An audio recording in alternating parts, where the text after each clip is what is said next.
প্রশস্ত রাস্তার দুই পাশে সবুজের হাতছানি।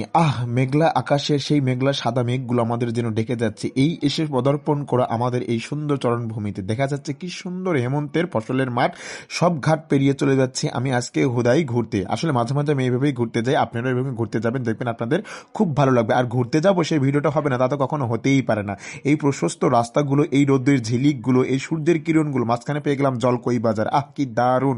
মাঝে মাঝে ভাবলাম জলটাই ব্যান কই থাকলো। তো চলে গেলাম আস্তে আস্তে আবার হেমন্তের মাঠ। দেখেন আপনাকে দেখাচ্ছি আমি কত সুন্দর সবুজ মাঠ থেকে শুরু করে হলুদ মাঠ, মাঝে কিছু প্লাইবোর্ডে আপনার সুন্দর করে নীতিবাক্য লেখা ছিল, এগুলো আপনাদের সঙ্গে শেয়ার করলাম। আর আকাশের হাতছানি মাঝখানে নাম জানা একটা ফুল, জানি না এটা কি ফুল ছিল। তারপর আমার সেই কাঙ্ক্ষিত বাজার আবাদপুকুর বাজার, এখানে আমি চলে এসেছিলাম। এখানে বেশ কিছু জিনিস কেনাকাটা ছিল আমার এবং ঘোরার ছিল, তো সেখান থেকে ঘুরতে ঘুরতে কিছু জিনিস কাটলাম।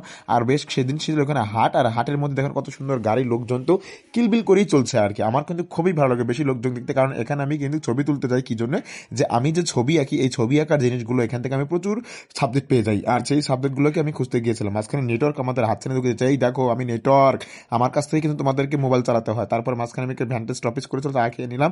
হ্যাঁ, চা খেয়ে আমি চা খেয়ে করেছিলাম, তো ভাবলাম আরেকটু খাওয়া যায় আর কি। এখানে একটা স্পেশাল কিছু চা পাওয়া যায়। আমরা তো আমি মাঝে মাঝে হাঁটতে হাঁটতে আবার বাজারের দিকে যেতে শুরু করলাম। আর দেখে বাজার যেতে দেখতে শুরু করতে করতে দেখি অনেক লোকজন আমাকে দেখছিল, তাকিয়ে দেখে আমি যে ভিডিও করছিলাম। তবে আমার কাছে কিন্তু বেশ মজাই লাগছিল। তারপর মাঝখান থেকে আমি একটু ফলের দোকানে গেলাম, একটু ফলও কিনে নিলাম, কারণ ফল কিনতে আমার খুবই ভালো লাগে এবং ফল খেতেও আমার খুব ভালো লাগে। আমি মাঝে মাঝে বেশি বেশি সময় ফল খেয়ে থেকে থাকি, এরকম যে রাতে কখনো খাই না, শুধু ফল খেয়ে থেকে থাকি। তারপরে চলে গেলাম দেখেন এই সেই ভাইরাল চা, যেখানে অনেক শুধু দুধের স্পেশাল একদম খাঁটি গরুর দুধের চা পাওয়া যায়, সেই দুধের চাটাই আমরা খেতে গেছিলাম।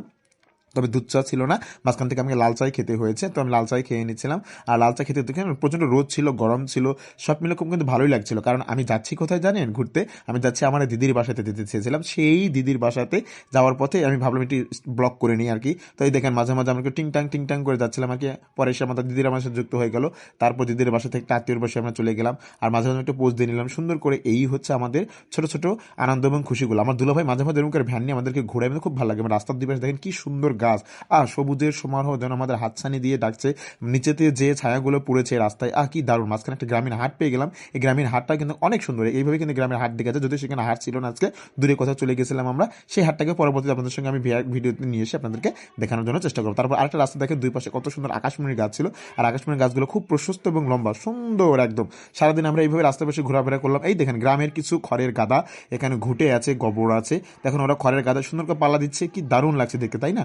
ওই পাশে নদী ছিল। আর এই হচ্ছে সবচেয়ে বেশি আকর্ষণ হচ্ছে মাটির বাড়ি। এই মাটির বাড়িটা কিন্তু দুর্দান্ত, আপনারা দেখতে পাচ্ছেন দুই পাশে প্রশস্ত মাটির বাড়ি। এই রাস্তার ফাঁকে ফাঁকে আমরা আবার চলে যাচ্ছি, গ্রামের পরিবেশ। আরেকটা দেখতে পাচ্ছি আমরা বাঁশের সাঁকো, এটা হয়তো কারা দেখেছেন বলতে পারবেন। হেমন্তের মাঠে দেন এই পাশে ওই পাশ পার হওয়ার জন্য বাঁশের সাঁকোর সবচেয়ে বেশি ব্যবহার করা হয়। তারপরে আর কি খাওয়া দাওয়া করে আবার টিং করে বাড়ির দিকে আমরা ফিরতেছিলাম, কারণ বিকেল হয়ে গিয়েছিল। খুবই ভালো লাগতেছিল আমাদের কাছে, দিদিরা সবাই আনন্দ করছিল, আমি আনন্দ করছিলাম মাঝখান থেকে, কারণ মাঝে মাঝে এরকম। তারপর সূর্যি মামা আমাদেরকে কি বলে দেখছেন, এই এখন তোমরা বাড়ি ফিরো, না হলে কিন্তু আমি চলে যাবো, কারণ আমাদের সময় হয়ে গেছে চলে যাওয়ার। তো সূর্যি মামাকে আমরা বিদায় জানিয়ে আবার চলে এসেছি ফিরে। এই দেখেন সূর্যি মামা টাটা, তুমি ভালো থাকো। আমার ভিডিও যারা দেখেছেন অসংখ্য ধন্যবাদ, টাটা।